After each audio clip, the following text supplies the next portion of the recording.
রাতের সম্রাজ্ঞী night queen. রাতে ফুটেই রাত শেষ হবার আগেই বুজে যার চোখ। পৃথিবীর অন্ধকারে পাপড়ি মেলে নাইট কুইন। রাত যত গভীর হয় ততই বাড়ে রাতের রানীর বাহার। অদ্ভুত মাদকতা আর মিষ্টি গন্ধে মধ্যরাতেই তার পূর্ণতা। এত সব রহস্যময়তার কারণেই নাইট কুইনে আকৃষ্ট হন অনেকে।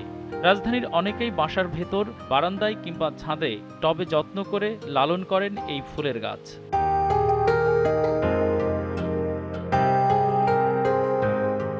বেতারের সাবেক উপমহাপরিচালক মোহাম্মদ তাহের ও তার স্ত্রী আইবি তাহের একটি টবে নাইট কুইনের চারা রোপণ করেন। বছর ঘুরে একটি টবেই ১৩টি নাইট কুইনের আগমন। একটা বাসা আমি অনেক বছর আগে দেখছিলাম।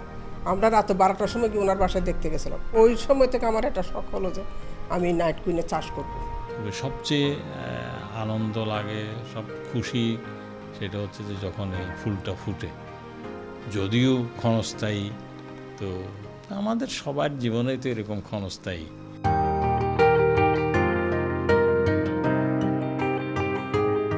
পাতা থেকে জন্ম নাইট কুইনের, আর বর্ষা মৌসুমে পাতা থেকেই ফুল। অল্প পানি দেওয়া, কিছুদিন রোদে রাখা, কিছুদিন আবার ছায়াতে নিয়ে আসা, কিছুদিন পর একটু কুপিয়ে দিলাম, একটু মাটি চেঞ্জ করলাম, এটাই। এটা পাতার থেকেই এটার কিন্তু আসে, ফুলের কলিটা আসে। সন্ধ্যার থেকে ফুটা শুরু হবে, ফুলটা রাত 12টার মধ্যে পুরো প্রস্ফুটিত হয়ে যাবে। ধর্মীয় পুরাণের কাহিনীতে আছে, যীশু খ্রিস্টের জন্মের রাতে বেথেলহেম নগরীর প্রতিটি বাড়িতেই নাইট কুইন ফুটে উঠেছিল।